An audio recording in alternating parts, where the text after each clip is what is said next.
الرحمن الرحيم dhammaan waa ku mahadsantihiin barnaamijka sida wanaagsan ugu soo qayb gasheen especially waxaan dhinaynaa labada professor waqtigooda qaaliga noo soo horay barnaamijka usii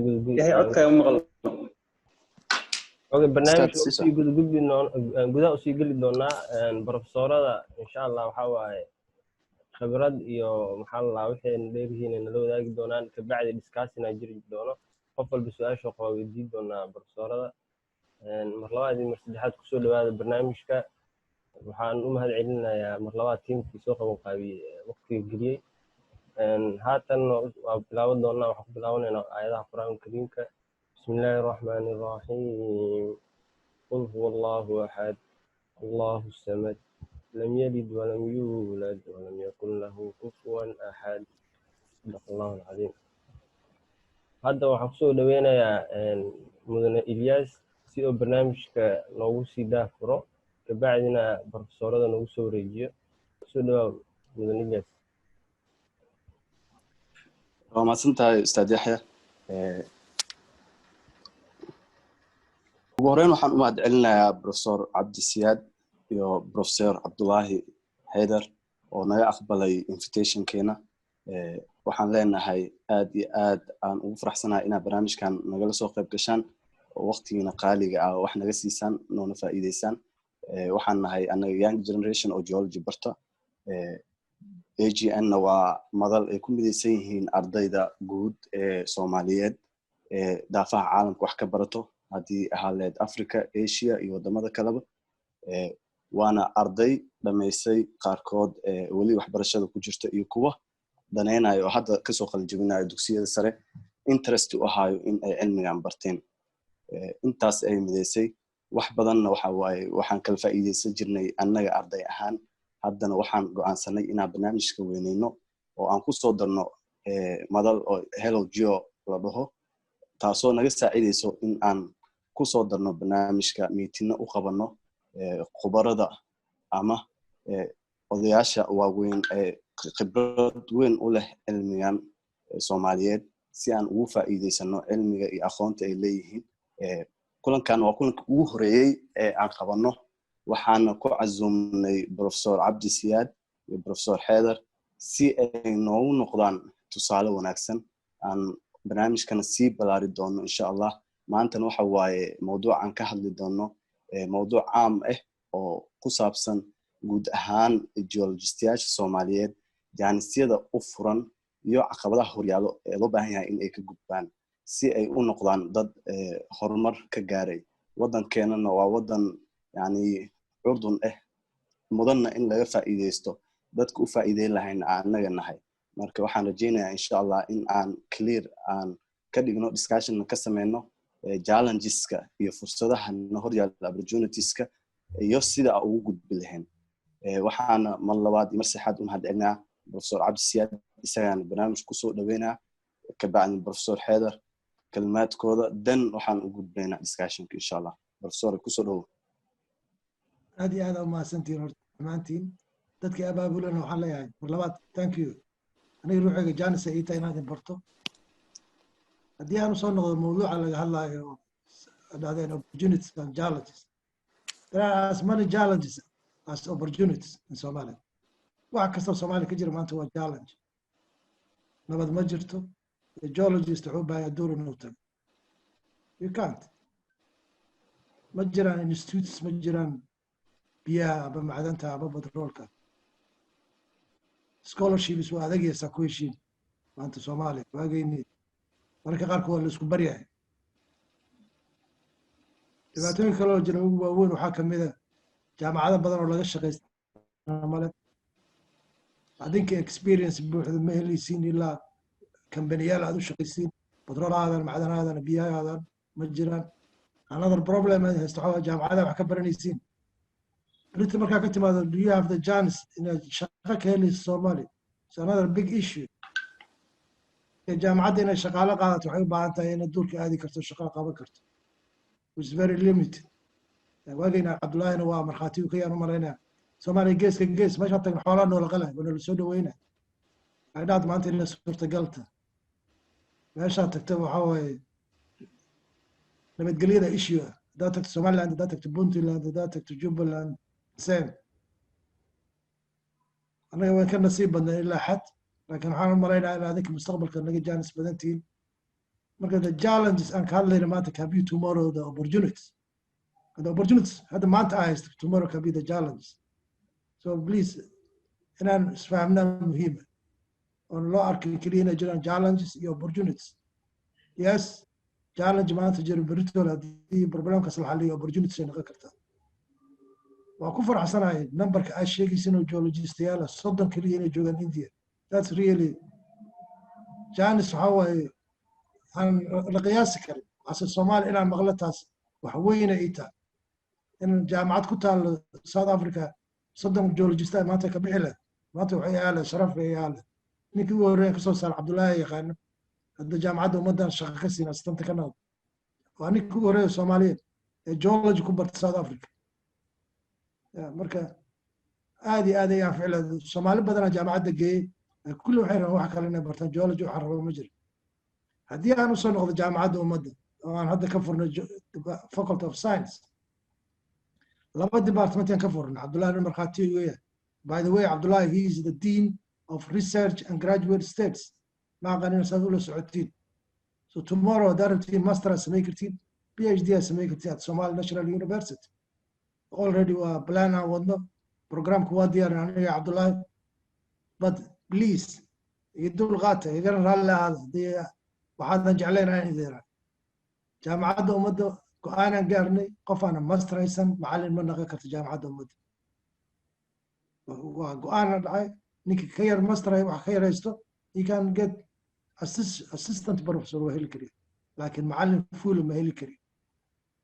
I'm sorry haddii qaarkiin aad macnaha ku qanci weysiin laakiin please understand nin bachelor shala qaatay nin bachelor sameeyo macallin ma noqon kari I'm sorry to say it. And I hope some of you may agree with me, some may not. Okay, please and please. Okay, Jamada private ka, Shala Jamad Kabada, you can start teaching next day. We can't allow that. Somali National University. Faculty Yashikale Somali National University. One of the Southern Malma Bilabin. Another thing. Abdullah Nabarkhati Uge and Malena, Malmi and Tega Kos by Mesho Elia. arday badan oo Soomaali oo waxa jira luqado kale ku soo barteen Ingiriis wax ku baran in jaamacadii Soomaali lagu dhigto ama Carabi lagu dhigto ama Ingiriis lagu dhigto waan laga waxyaabaha runtii dad badan isku nacnay markii dambe garawsadeen waxa kamid ah class-ka inta lagu jiro af Soomaali af Carabi midna lagu hadli karo English language was a medium of instruction ana ila yaabin aniga Cabdullaahi waxaan xustaa af Talyaani wax ku baran background-kana af Ingiriis waa 6 month Italian course in قاعد إلا هيرو عنقر مالتا جاعتك معين فيسا وقرن Italian language هذه في صومال وهلا ما دعي لين ولي يكون مقرن فيسا كي Italian لكن بليز نودو الغات وقت هذا قال الجرا ودن كيني وحكو جرا كالجور حلي كالجور وكجرا أنا شور هذه أن أتكيسنا بريتو وقارينا وحيوان يكسنين لكن بليز أنا صار نقدر opportunity Somalia in mineral water petroleum Somalia waxaa ka shaqeynayay from 1983 till 1996 the field mineral exploration program mashruuc UNDP madax ka ah gobolada waqooyi ka shaqeynaya markii dambe koonfurta loo soo bedelay there are plenty of minerals qof kastoo Soomaaliya maanta u furan inay ka shaqeysato either gemstone industrial minerals, basic metals, precious metals. So depends what harabta ku xiranta. Laakiin security ka horeysa. There are opportunities like a challenge jiran. As a young geologist, another challenge kala ku haysto. You need experience. But marka duur ka tagtid. How do I know in Al-Hadla, Emerald or Aquamarine? Although they are brothers and sisters. But how can you differentiate them unless you know it? So please, you can start your own activities. Somalia, hal shay bar ma jiro oo biyaha macdanaha oo petrolada oo rabaa. There's nothing. Wax kasta Kenya Imaaraad iyo loo diray Ethiopia. We need to start something. It's an opportunity. Yes, it's a challenge. Hada maanta sample soo qaadatid waa inaad dibadda qaaddaa amba qof dibadda joogta aad raadsid, but it's also opportunity annaga noo furan hadda. Another challenge haysta adinka khaasatan adinkeeda haysta, aniga cabdullaahi umale ma inaan haysato, we are old enough now. adinka waxaad u baahan tihiin guidance. Few Somalis ayaa geologigii ay barteen ku shaqeeya. I was one of the luckiest. maalintan jaamacad ka baxay ilaa maanta geology ku shaqeynaa. 1982 ka baxay cabdullaahi anoogi sii horreeyo. So you can ask him how old he is. Don't ask him. Like 82 ilaa maanta, I'm very lucky inaan ku shaqeynayo geology. Mara ardaa master sameynaya, PhD aan sameynaya, inta kalena every single morning waxaan ku cayaynaa geology shaqa ku qabto. Africa, Europe, Australia, waa kasoo wada shaqeeya, Latin America. Please, chance your experience aan ku hela hadaa hesho, qaado. Every small bit may help you tomorrow. Hadidin Somalia that mother Britain will have مشروع يرى بياجر. Please, if you don't have alternative, take it. The challenge I had to arcade it, Britain may be the opportunity itself. So please, where the barrier, Halagashas, with the color. James Tonkilia called industrial minerals. I'm sure some of you may know what's industrial minerals. Cement, Nuriyat, cosmetics, all these. We have raw material. All these are raw material. Computer they're all minerals. Why you have a computer can deal with color?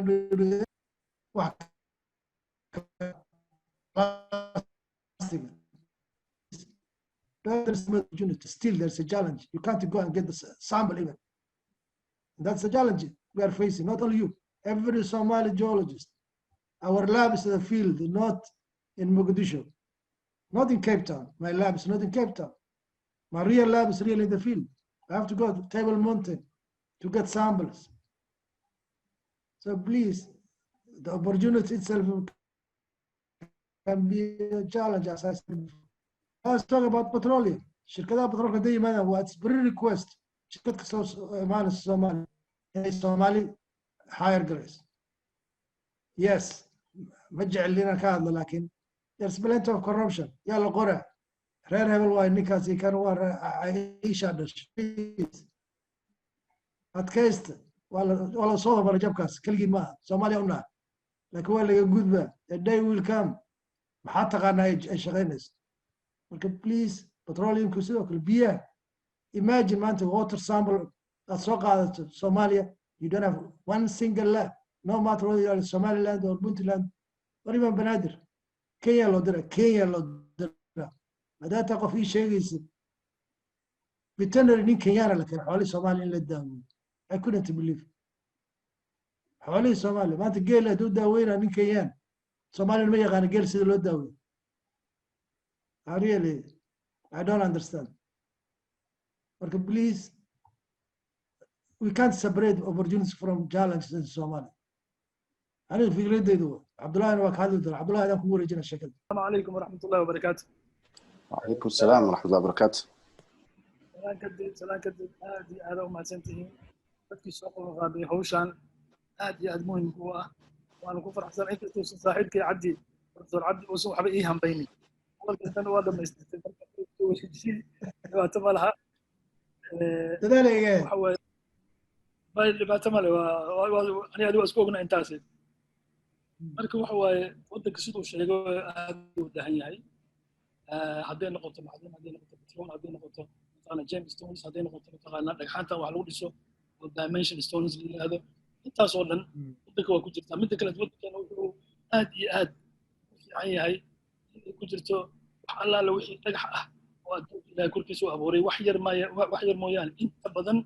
aad iyo aad ugu badan yihiin. hadday noqoto koonfur, hadday rabto waqooyi, mid kale 90% sedimentary rock ayuu leeyahay.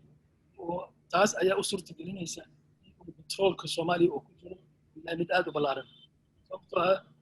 waa dimensionka tirada ama mataqaana xuduudda ay leedahay sedimentary rock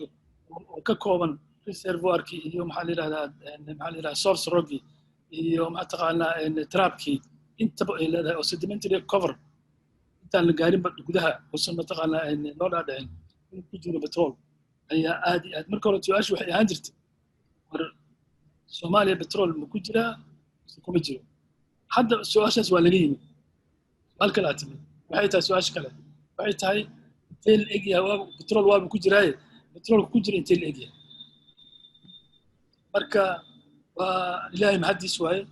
khayraadkaasayto oo ilaahay ku manaystay in si fiican loo faa'iidaysto marka fursadna waa leedahay siduu sheegay professor cabdi fursadna waa tahay oo challenge-gna waa mataqaana waa noqon kartaa sababtoo ah waqtiga aad ku soo beeganteen ayaa wuxuu noqday waqtigii inkastoo la baarayay ilaa 1940 ilaa 50 iska dheh ilaa haddeertaan mataqaana waa rubuc qarni ayaa la baarayay shirkadii horeysa oo baarta singalere ahayd marka baaritaankaasi ilaa haddeertaan 50 sano markii kasoo wareegatay kabacdi ayaa la hubiyey inuu petrol ku jiro inta hore su-aashii horaa taagneed oo dhehaysa petrol soomaaliya ku jiraa mise kuma jiro hadda waxay taagan tahay intee la egyahay petrolka ku jira soomaaliya idinkaan kusoo beegmay nasiib u yeeshay inkastoo idinka aad u aragtaan challenge maxaa yeelay waqtiga annaga aan mataqaana jaamacadda ka baxaynay waxaa naloo soo dhaweeyey ama mataqaana dowladda ay aadna wax nagu mataqaana qabatay waxqabad aad u ballaaran waa gacanteena qabatay saa ula socotaan ma aqaana xataa markii laga saaro cuntada iyo jiifka iyo macalinka kharashka ku baxaya iyo textbooka iyo waxoo dhan marka laga saaro xataa waxaa nala siin jiray waxa la yidhahda bucket money oo aan mataqaanaa magaalo jooggeena dhalinyaro badan oo waxaa jirta ka timid gobollada magaalo jooggooda xataa way helayeen oo mataqaanaa waxay ahayd bishii mushaaray qaadanayeen ayagoo intaasoo dhan la siinaya ayaa haddana mushaar la siinaya marka idinka markaa sheekadaasoo kale idiin sheego waxaad fartaa dhexda ka qaniinaysaan aad leedihiin annaga maxaa noo soo mari weysa fursaddaanito runtii fursaddaanito annaga idinka waxaa u aragtaa fursad annagana haddana marka aniga cabdi aan nahay waxaan u aragnaa hadda inaa fursaddii aad idinku aad nagaga fiican tihiin maxaa waxaad la kulmaysaan idinkoo geology dhameeyey oo halkii riig oo badda ama biriga laga qodaayo uu u baahan yahay markaa ugu yaraado mataqaanaa ilaa 200 ilaa mataqaanaa 100 ilaa 50 badhaadar geologist ayaa halkii riig u baahan yahay haddaysan ka badnaynba marka fursaddaasayto oo ah in shaqadii ay taalla meesha shuruucdii waddanka lagu hagi lahaa Somali Petroleum Law iyo contractka nooca la bixin lahaa production sharing agreement la yiraahdo waxaan ku qeexnay intaba oo aan ku jaangoynay in qofka Soomaaliga ah oo priority uu leeyahay haddii la helo laba geologiin oo apply garay in maxaa la yiraahdaa shaqo ka soo baxday ehelka laga baaray Soomaaliya priority waxa iska leh qofka Soomaaliga ah tan kale oo aan barbar dhignay oo iyadana mataqaana runtii aad u fiican oo u danaynaysa mataqaana dhalinyarada Soomaaliyeed waxay tahay injineer kastoo ajnabi ah hadduu noqdo kuwa ceelka qodaay hadduu noqdo kuwa mataqaana surveyga seismiga samaynaya intaba hadday noqdaan wax kasta waxa waaye ujeedada weyn oo laga leeyahay in ay noqdaan dad Soomaali ah dadka ka shaqeynaya meesha marka injineerka ajnabiga ah waxaa lagu lifaaqayaa 2 ama 3 maxaa la yiraahdaa injineer oo baaraysa petrolka ama mataqaana seismiga samaynaysa markii la gaaro 2 sano gudaheeda ama 1 sano bar ugu badnaan 2 sano waxaa loo baahan yahay in dhalinyarada Soomaaliya loo diyaariyo inay la wareegaan ayagu way kala wareegaan injineerka ajnabiga ah qorshaha sharciga ku qoran waa sidaas midda kale waxaa jirta waxa la yiraahdo social maxaa la yiraahdaa corporate responsibility social corporate responsibility waxay sheegaysaa in kambaniga markuu yimaado waddanka uu ka shaqaynayo in ay qasab ku tahay in uu develop gareeyo mujtamacii ama jid ha noqoto ama ha noqoto maxaa la yiraahdaa iskoolaad ha noqoto maxaa la yiraahdaa golo caafimaad ha noqoto intaasoo dhan ayuu ka shaqaynayaa oo horumarinayaa si ay horumar loo gaaro marka waxyaabahaasoo dhan waxaan u samaynaynay inaan u danayno oo aan ugu qorin shuruucda petroleum lawga iyo mataqaana contractka oo la galaayo kompanida intaasoo dhan saasa mataqaana ula gelaynin marka sidaas daraaddeed waa idin diyaarinay anaga waxaan u aragnay inaa fursad maanta ay idin tahay marka aadan ugu faraxsanahay inaan mataqaanaa dhalinyarada sidoo idin sheegay cabdina jaamacaddii haddeertan waa la furay qaybta geologiyada ah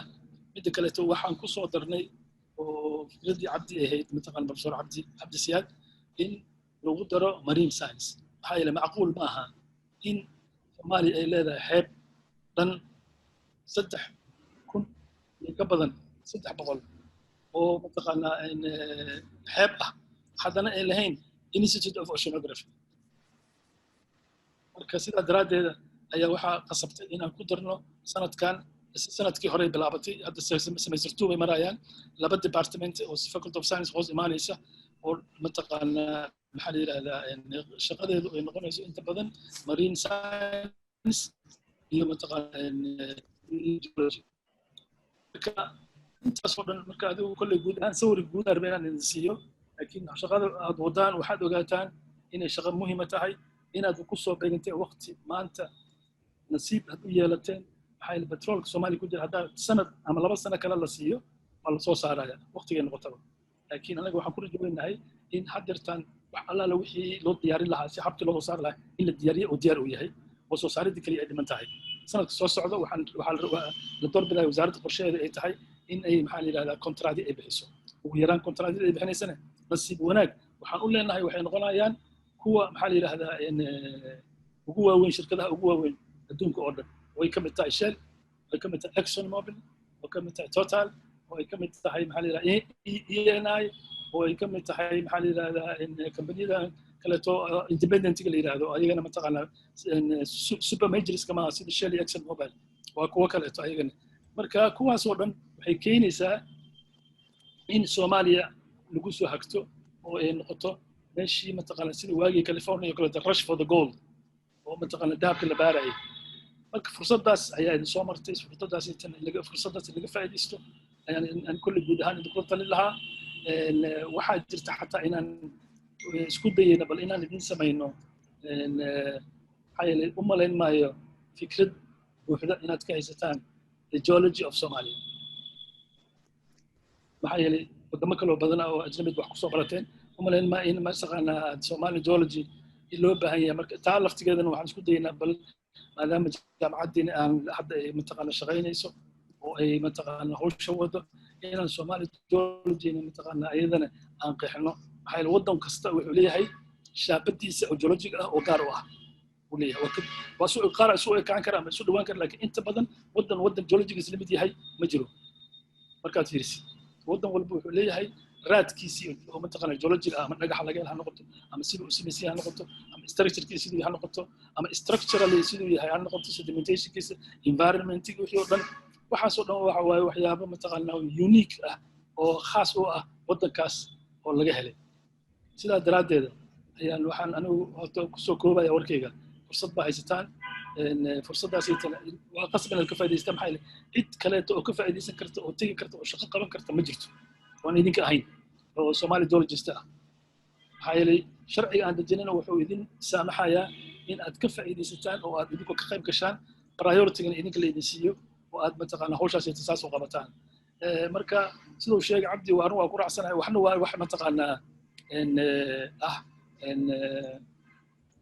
waxna waxa wax mataqaanaa challenges waxna challengeska iyo laftigooda ayaa opportunities u bedeli kara marka there is no limit waxay ku xiran tahay hadba sida maaragtay aad u eegsid ama mataqaanaa waqtiga ama phase-kaas la marayo ayuu ku xiran yahay yaa waxba idinku sii dheeraynaa su'aalo waxaad qabtaan kulli u malaynayaa specific ah oo gaar ah idinkaan kusoo wareejinaya warka guud ahaan fursaddan qaaliga ah inaad ka faa'iidaysataan ayaan aad idinkula talin lahaa waana mahadsantihiin ralligaada waxyaabo kale rabaa inaan idiin sheego aan hilmaamay marka hore waxaan malayaa badankii inaa ogtiin inaan furno faculty of science aniga cabdullaahi hadda waa dean of research waxaa waaye postgraduate studies waxaan go'aansanay inaan sameyno other departments aan kusoo darno faculty of science waxaa ka mid ah environmental science waxaa ka mid ah pharmacy waxyaabo badan almost another 7 or 8 cabdullaahi iga xusuus fiican oo malayna cabdullaahi 7-8 meelahaas ayaa department new departments yes iyo centers inaan sameyno center for petroleum studies center for mineral center for water remote sensing center iyo laboratories adduunyada in la sameeyo jaamacadda ummadda loo sameeyo marka ayada ruuxadeeda tirada ku darsa these are also opportunities although they can be challenges also so please remember that also absolutely